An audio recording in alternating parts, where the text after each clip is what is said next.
Olá pessoal, como nós vimos, o gestor financeiro de uma empresa, ele trabalha principalmente com 4 blocos de decisões. Decisões operacionais de curto prazo, as decisões do dia a dia, as decisões de investimento, decisões de financiamento e o princípio da entidade, que é a necessidade de separação entre o dinheiro da empresa e o dinheiro do sócio. Para começar, nós vamos falar do primeiro ponto, que são as decisões operacionais, decisões financeiras operacionais, que é o capital de giro, ou a gestão do capital de giro. E aí, para começar, o que é capital de giro? Capital de giro é aquele recurso que gira na empresa. Num dado momento, ele está no caixa e a empresa compra uma mercadoria e chega o momento do pagamento. Então, o dinheiro que está no caixa, ele vai para a conta estoque. E ele fica na conta estoque até o momento em que a empresa efetua a venda daquela mercadoria. Quando a empresa efetua a venda, se a venda é à vista, o dinheiro volta para o caixa. Se a venda é a prazo, o dinheiro vai para contas a receber, ou clientes, e fica nessa conta clientes até o momento do recebimento. Então, o capital de giro é esse recurso que gira na empresa no dia a dia. Há alguns fatores que interferem no volume de recursos no capital de giro. O primeiro deles é o volume de vendas. Uma empresa que vende muito, ela precisa de mais dinheiro aplicado no capital de giro. Por quê? Porque ela precisa de mais estoque, tendo em vista o volume de venda, ela precisa de um estoque maior para atender as demandas. E também, como ela vende muito, ela vai ter muito contas a receber.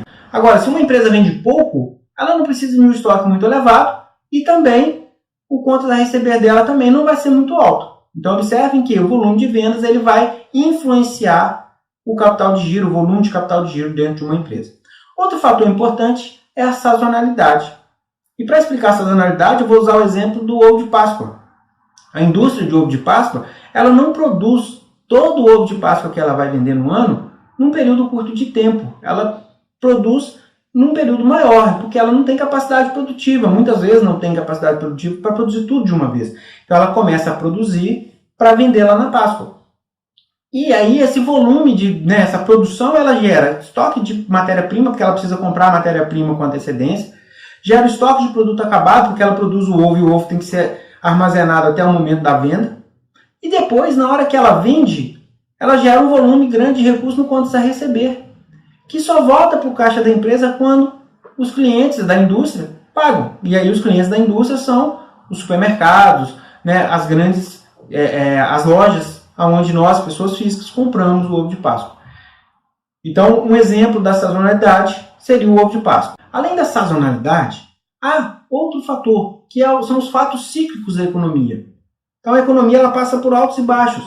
Quando a economia está no momento de alta, as empresas estão vendendo mais. Consequentemente, elas vão precisar de mais recursos em estoque.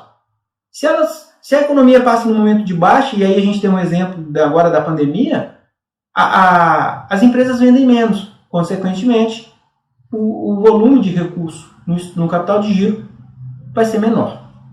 E outro ponto são as políticas de negócios. Ou seja, qual que é a política que a empresa pratica?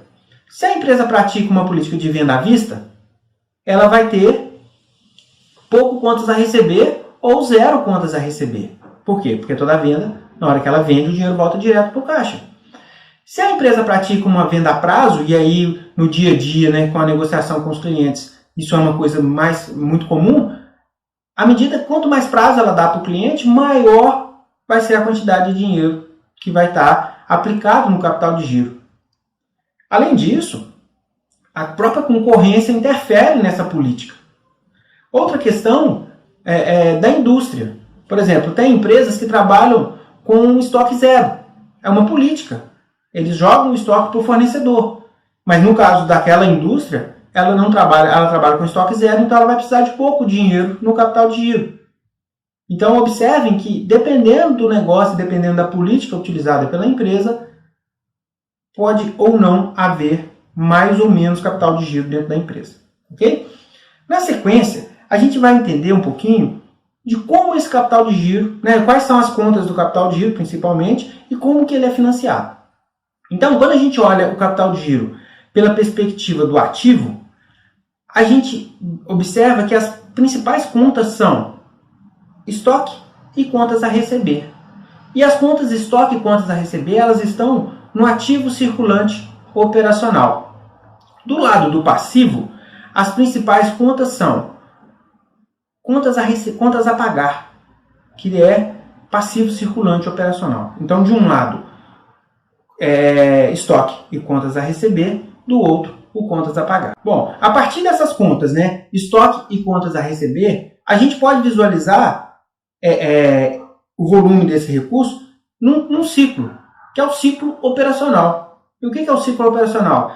É aquele intervalo que vai entre o momento em que uma empresa compra uma mercadoria até o momento que a empresa recebe do cliente aquela venda referente àquela mercadoria que foi comprada. E aí o ciclo operacional ele pode ser um ciclo muito longo ou um ciclo curto, depende do negócio ou depende da política praticada por aquela empresa. Por exemplo, no caso de um comércio de combustíveis, como o posto de combustível ele não beneficia o combustível, ele compra a mercadoria, ela fica armazenada nos tanques, depois ela é vendida ao cliente. Geralmente, as vendas podem ser a prazo, só que no caso do posto, os prazos não são muito estendidos. Então, a empresa compra a mercadoria, ela fica no estoque por um período, depois ele vende, fica na mão do cliente, no contas a receber por um período, e depois ela recebe. Então, podemos pensar um estoque de 7 dias, mais um contas a receber de 30 dias. Nós teríamos aí um ciclo operacional de 37 dias. Vale lembrar que, nesse caso, o valor que foi pago pelo combustível, que está lá no estoque, na hora que ele vai para o contas a receber, ele é acrescido da margem de rentabilidade que o posto coloca. Então, o volume de capital de giro, ele vai aumentar com o tempo. Só que, quando a gente compara, por exemplo, com a indústria da construção civil, a gente vai ver que o ciclo operacional de um posto de 37 dias, no caso da construção civil, ele é praticamente nulo. Por quê? Porque a construção civil o ciclo é muito maior. Quanto tempo demora para construir um prédio, por exemplo? E aí, esse ciclo ele começa no momento em que a empresa começa a construção. E aí ela vai colocando mercadoria lá dentro. Só que o valor do capital de giro, no caso da construção civil, ele vai subir mais expressivamente do que no caso do comércio, porque além do preço da mercadoria, daquelas mercadorias que são colocadas na construção, ainda tem a mão de obra que é gasta para a construção. Então há um beneficiamento. E essa mão de obra, a empresa precisa de pagar para o colaborador o valor, só que esse dinheiro, pensando na dinâmica da empresa, ele é capital de giro, porque ele está lá no produto em processo.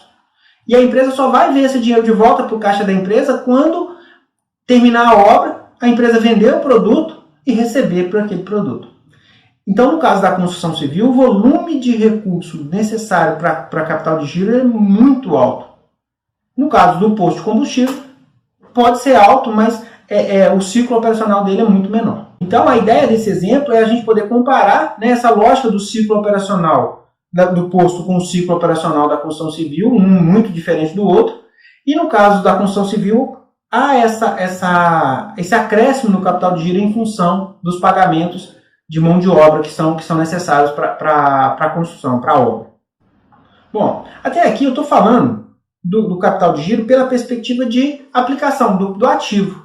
Agora, como bancar esse dinheiro que está aplicado no capital de giro?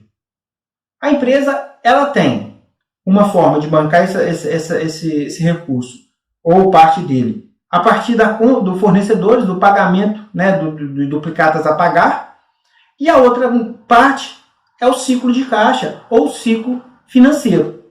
Então, se eu tenho um ciclo operacional de 37 dias, que é o caso do posto, e lá eu tenho, por exemplo, 100 mil reais aplicado, eu posso ter uma parte que é contas a pagar. Então, vamos imaginar que no caso do posto, que não é uma coisa muito comum, mas que as compras de combustível sejam com 15 dias. Então, se o posto ganha 15 dias para pagar o fornecedor, durante os 37 dias, desses 37 dias, os primeiros 15, ela não precisa de colocar dinheiro no capital de giro, porque o fornecedor está colocando. O restante dos 22 dias, aí sim, aí a empresa precisa bancar.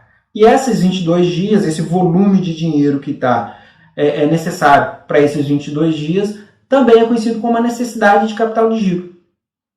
E aí, nós podemos comparar o posto, né, a necessidade de capital de giro, com a construção civil. É aí que eu falei do volume de recursos. A necessidade de capital de giro na construção civil ela é infinitamente maior do que no caso de um posto de combustível. E como trabalhar o ciclo operacional, o ciclo de caixa? Como medir? Aí existem as formas para a gente calcular os prazos. Prazo médio de estocagem, prazo médio de contas a receber e prazo médio de contas a pagar. Para calcular o prazo médio de estocagem, a gente vai pegar o valor, né, a quantidade de dinheiro que está aplicado em estoque, lá no ativo, e dividir pelo custo da mercadoria, do produto vendido ou da mercadoria vendida, diário. Então, podemos pensar um exemplo. Uma empresa ela tem 100 mil reais aplicado em estoque. E ela tem, né, proporcional às vendas dela, ela vende 10 mil reais, o custo da mercadoria que ela vende todo dia é de 10 mil reais, a média. Então, se ela tem como custo, ou seja, ela está retirando do estoque 10 mil reais todo dia. Se ela tira do estoque 10 mil reais todo dia, aquele estoque que era de 100 mil, ele é suficiente para bancar 10 dias. Então, se a empresa não comprar nada, ela ainda consegue atender os clientes durante 10 dias. Desconsiderando as especificações de produtos diferentes, pensando só nos valores. Então, o prazo médio de estocagem é quantos dias o estoque, a mercadoria fica em estoque. É lógico que tem produtos que eles giram muito mais do que outros. O que a gente está falando aqui é da média. Na sequência, nós vamos ver como calcular o prazo médio de contas a receber ou prazo médio de recebimento, que é a conta clientes ou contas a receber dividido pelas vendas diárias. Quantos dias... imagine a situação que uma empresa tenha 50 mil reais aplicado na conta contas a receber. Ou seja, ela tem 50 mil na mão do cliente. E ela vende por dia 10 mil reais. Se ela vende por dia 10 mil reais, quer dizer que ela tem um prazo médio de recebimento de 5 dias. Eu vou pegar esse valor do que está no estoque, e, né, no contas a receber, e dividir pelas vendas diárias. Calculando o prazo médio de estocagem e o prazo médio de recebimento, a gente calcula o ciclo operacional. O ciclo operacional menos o prazo médio de contas a pagar, que é a conta fornecedores ou contas a pagar, dividido pelas compras diárias. Então, fornecedores dividido pelas compras diárias. Eu calculo o prazo médio de contas a pagar ou prazo médio de pagamento. E aí eu posso pensar um exemplo seguinte, a empresa ela tem no contas a pagar dela 30 mil reais e ela compra todo dia 3 mil reais. Se ela compra todo dia 3 mil reais, o prazo médio de contas a pagar dela é de 10 dias. 30 mil dividido por 3, que é a compra diária, é 10 dias. Então, calculando prazo médio de estocagem, prazo médio de contas a receber, menos o prazo médio de contas a pagar, a gente calcula quantos dias que a empresa precisa bancar o capital de giro. Observe que eu estou falando de dias. Só que essa relação dias, ela está diretamente relacionada com volume de dinheiro. Então, quanto maior o prazo, consequentemente, maior a quantidade de dinheiro. E por que saber dessas informações? Para que elas são importantes? Elas são importantes para o gestor poder diminuir a quantidade de dinheiro aplicado no capital de giro. Então, ele vai conseguir gerir melhor o capital de giro conhecendo essas informações. Ok? Bom, é isso. Nos vemos em breve e eu agradeço a atenção.